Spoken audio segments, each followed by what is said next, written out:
আসসালামু আলাইকুম, welcome to breaking news. Breaking নিউজের পক্ষ থেকে আপনাদের জানাই স্বাগতম। দেশের দুর্বল ব্যাংকে হস্তক্ষেপ করে পুনর্গঠন করা হবে। বাংলাদেশ ব্যাংকের governor doctor Ahsan H Mansur বলেছেন, দেশের দুর্বল ব্যাংকগুলোর সরকারি হস্তক্ষেপের কথা ভাবছে অন্তর্বর্তীকালীন সরকার।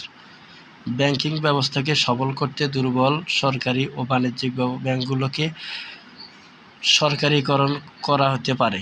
প্রয়োজনে সরকার থেকে ব্যাংকগুলো নতুন করে মূলধন দিয়ে পুনর্গঠন করা হতে পারে। বৃহস্পতিবার 15 মে রাতে দুবাইয়ের প্রবাসীদের সঙ্গে এক মতবিনিময় সভায় তিনি এসব কথা বলেন। যৌথভাবে এই ব্যাংক সভায় আয়োজন করে জনতা ব্যাংক ও ইসলামী ব্যাংক সংযুক্ত আরব আমিরাত সফরে বাংলাদেশ ব্যাংকের গভর্নর দেশটির কয়েকটি ব্যাংকের শীর্ষ কর্মকর্তাদের সঙ্গে বৈঠক করেন। আহসান এইচ মনসুর বলেন, দুর্বল ব্যাংকগুলোর ক্ষেত্রে আগের যে মালিকানা আছে সেগুলো থাকবে না।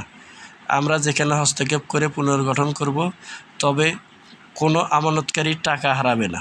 আমানতকারীর চিন্তিত হওয়ার কিছু নেই, সবার স্বার্থ দেখার হবে, কাউকে বাদ দেওয়া হবে না।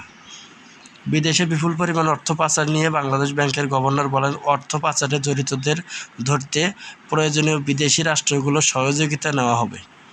অর্থ পাচারকারীদের সম্পদ জব্দের লক্ষ্যে বিভিন্ন দেশের সংশ্লিষ্ট প্রতিনিধিদের সঙ্গে আলোচনা চলছে।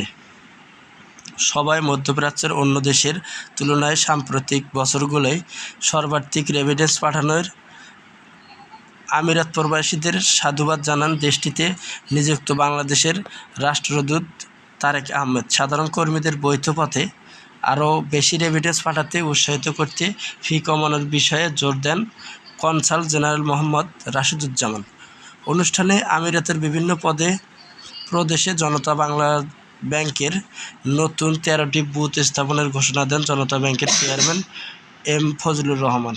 জনতা ব্যাংক সংযুক্ত আরব আমিরাতের প্রধান নির্বাহী কর্মকর্তা মোহাম্মদ কামরুজ্জামানের সভাপতিত্বে অনুষ্ঠানে অন্যদের মধ্যে উপস্থিত ছিলেন ইসলামী ব্যাংকের চেয়ারম্যান মোহাম্মদ খুরশিদ ওহাব, জনতা ব্যাংকের ব্যবস্থাপনা পরিচালক মুজিবুর রহমান, ইসলামী ব্যাংকের ব্যবস্থাপনা পরিচালক ওমর ফারুক প্রমুখ।